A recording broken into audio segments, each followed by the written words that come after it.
Come in. Your calm English journey begins. Hey!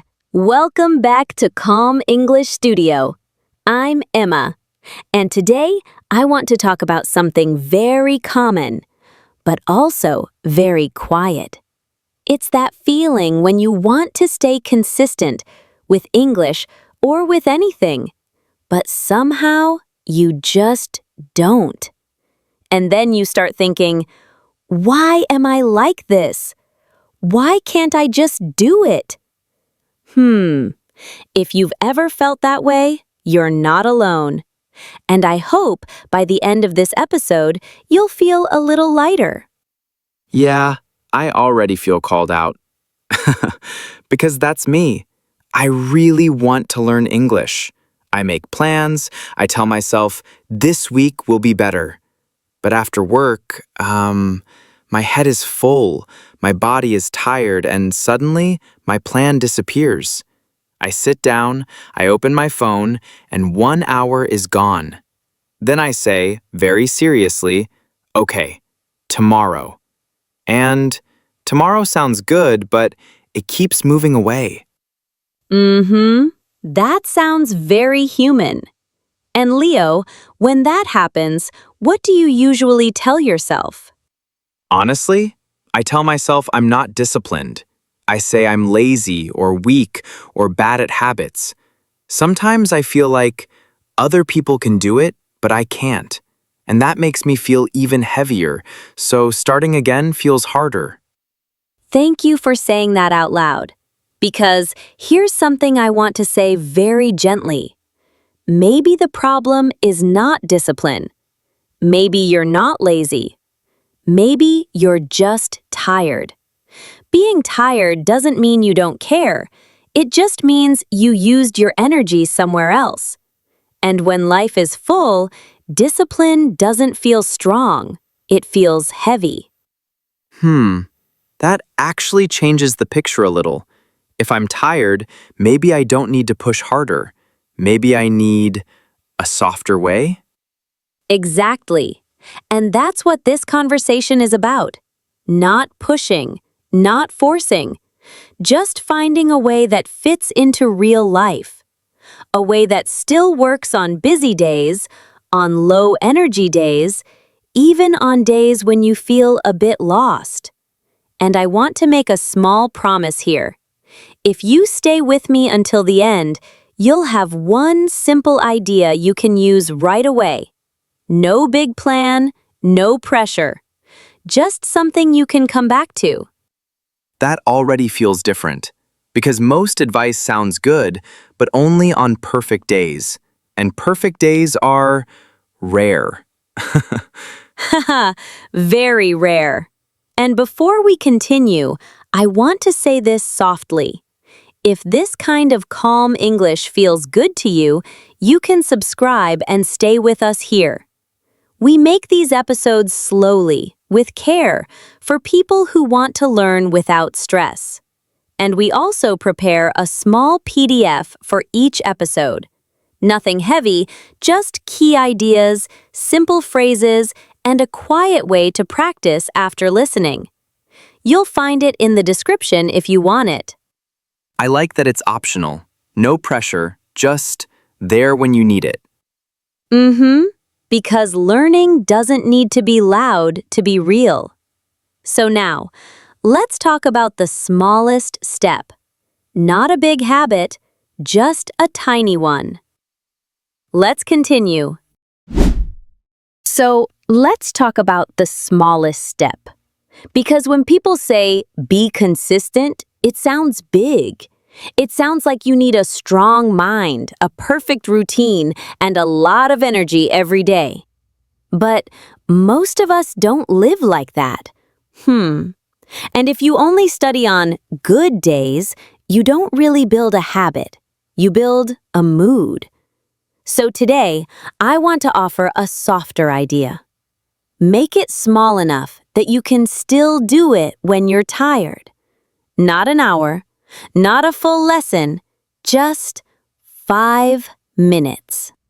5 minutes? I mean, it sounds nice, but also, too small to matter. Like, what can I really do in 5 minutes? I can't finish anything. And my brain has this all or nothing style. If it's not serious, it feels useless. So I either study for a long time or I do nothing. And usually I do nothing. Oh, the all or nothing brain. That's very common. But 5 minutes is not about big progress in one day. It's about keeping the door open. It's like you're telling your brain, English is still part of my life. And honestly, the hardest part is often not learning. It's starting. So we don't fight your brain with pressure. We make starting easy. We make it so small that your brain can't say, this is too much. Because once you start, something usually shifts. Keeping the door open. I like that phrase. Because when I stop for a few days, I feel awkward coming back, like English becomes far away again, and then I avoid it more because it feels harder. So 5 minutes is like a safe return. But what do I actually do in those 5 minutes? Because if I just think about English, I will fall asleep. Fair. Okay, let's make it practical. In 5 minutes, you choose only one small action. Not everything, just one. For example, you listen to 30 seconds of slow English and repeat it out loud. Or you read a short paragraph slowly and focus on clear pronunciation. Or you learn one useful phrase and use it in one sentence about your day. That's it. And you stop before you feel tired. This is important because we're not training your power. We're training your return. We're teaching your brain, coming back is safe. Stopping before I feel tired. That's new for me. Usually I push hard once, I try to be perfect for one day, then I disappear for a week. So this is more gentle. But I can already hear my brain saying, 5 minutes is nothing, and then I feel guilty. How do I stop judging myself? That's a good question. I don't think you need to fight that thought. Just answer it softly. You can say, yes, it's small. And that's why it works. Because small habits don't depend on motivation. They depend on being easy. And easy means repeatable. Repeatable means consistent. And consistency creates progress, quietly. Not fast, not dramatic, but real. Also, you can change the definition of success. Success is not, I studied a lot. Success is, I showed up, even in a tiny way. I like that. Because showing up feels lighter than being disciplined. I can show up for 5 minutes. I think I can do it after something I already do, like after brushing my teeth or while my coffee is making. That feels realistic. And maybe I can write one simple line each day too, like, today I was tired, but I practiced. It's small, but it feels kind. Yes, exactly. Attaching it to something you already do is one of the easiest ways to make it happen. When the old habit happens, the tiny English habit follows. No big decision, no debate, just a quiet rhythm. And that one line you said, it's not only English practice, it's also kindness. Because the goal is not to become a new person overnight. The goal is to not disappear from English. Even coming back softly still counts. That actually makes me feel calmer. Because if I miss a day, it doesn't mean I failed. It just means I come back again. And 5 minutes feels like a door I can always open. And that's why 5 minutes is not small at all. It's a way of saying, I didn't disappear today. And sometimes, that's already enough. Yeah, I like that. Not disappearing feels easier than being perfect, and also less scary. Exactly. And when showing up becomes normal, you don't need to push yourself so much anymore. Things start to flow a little more naturally. Now, there's one more thing that really helps with this. When we stop chasing big goals and instead create a simple rhythm in our day, something quiet, something repeatable. Like a routine? Yes, a gentle routine. So, let's talk about routine. Because goals can feel exciting, but also heavy. A goal sounds like a big mountain, and when you look at the mountain, you might think, I can't do this today. But a routine is different. A routine is small. It's like a path you walk every day, even if you're tired. And the nice thing is, a routine doesn't ask you to feel motivated first. It just gives you a place to begin. I think I understand. When I set a goal like, I will study English 1 hour every day, it sounds good, but after 2 days, I feel behind. Then I feel pressure. Then I avoid it. And the goal becomes a reason to feel bad, which is not the point. Exactly. And that's why some people say, focus on the process. But we'll say it in a calmer way. Focus on the rhythm. Because your brain likes what is familiar. If something happens at the same time, in the same place, in the same way, it feels safer. And when it feels safe, you don't need to force yourself. You just follow the pattern. Okay, but can you give me a simple example? Because routine sounds nice, but I need something real. If it's too complicated, my brain will say no, and I will go back to scrolling. Fair. Let's make it very simple. A routine can be one sentence. After X, I do Y. That's it. For example, after I make tea, I listen to slow English for 5 minutes. Or, after I sit on my bed at night, I read one short paragraph out loud. Or, after I open my laptop, I review 3 words. Notice, it's not about how much, it's about when. Because when you choose the when, the habit becomes easier to repeat. After X, I do Y. That feels clear, and it also feels small. I think my problem is I always wait for a perfect time. I say, I'll study later when I'm free, but I'm never free, so later never comes. That's such an important point. Later is too open. Your brain doesn't know what to do with later, but after I brush my teeth, that's a real moment. Your routine needs a real hook, something that already happens. And if you want, you can even keep it the same place, like the same chair, the same corner, the same light. Little things like that help your brain feel, oh, this is my English time. Oh, I like the idea of English time. Not like a big study session, just a small time. And if it's the same chair, the same corner, it becomes familiar. That feels calmer. But what if I miss a day? Because I know myself. Sometimes I will miss it. You will, and that's okay. Missing one day is normal. The problem is not missing. The problem is the story you tell yourself after you miss. If the story becomes, I failed, then you disappear. But if the story becomes, okay, I'm back, then you continue. So your routine also needs a gentle rule.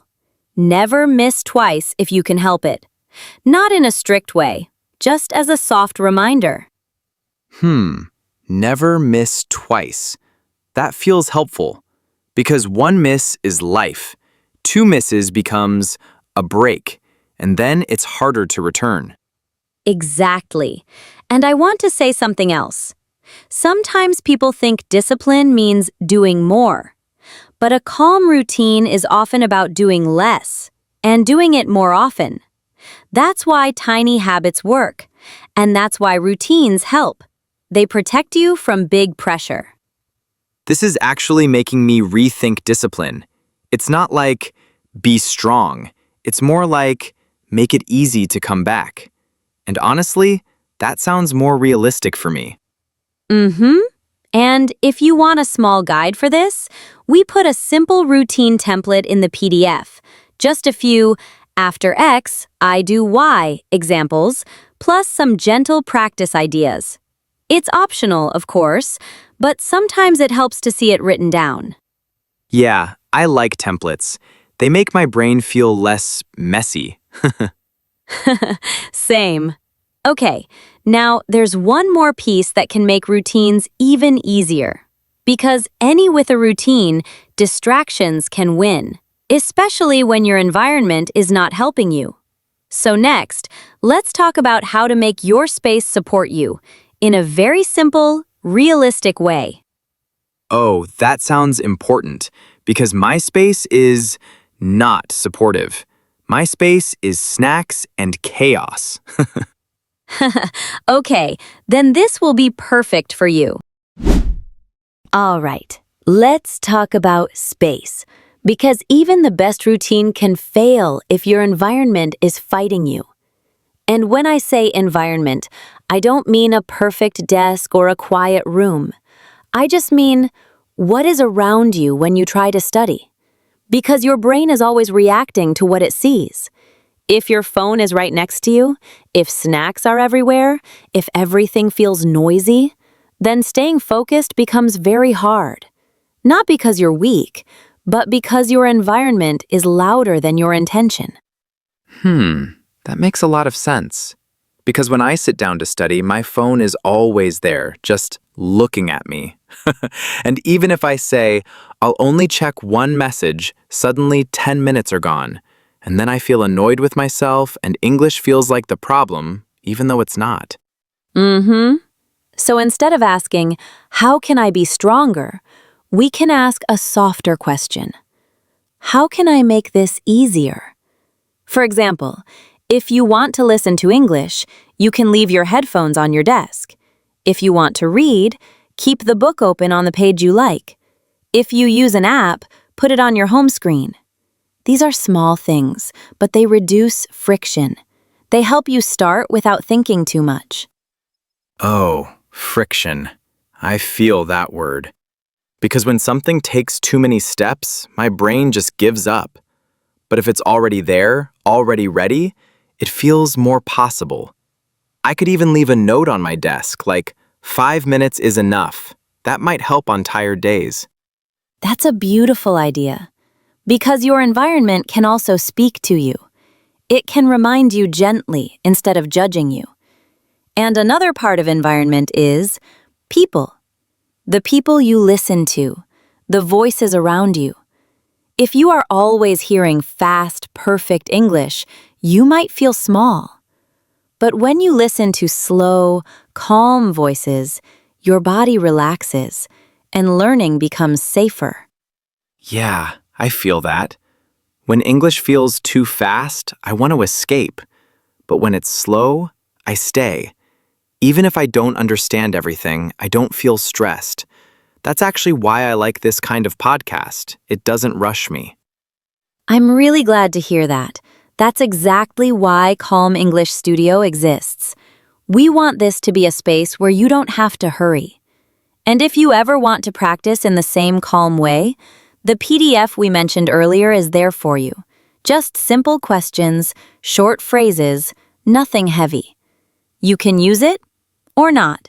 It's completely okay. I like that it's always optional. It makes me feel trusted, like I'm allowed to choose. Mm-hmm. Because learning works better when you feel in control.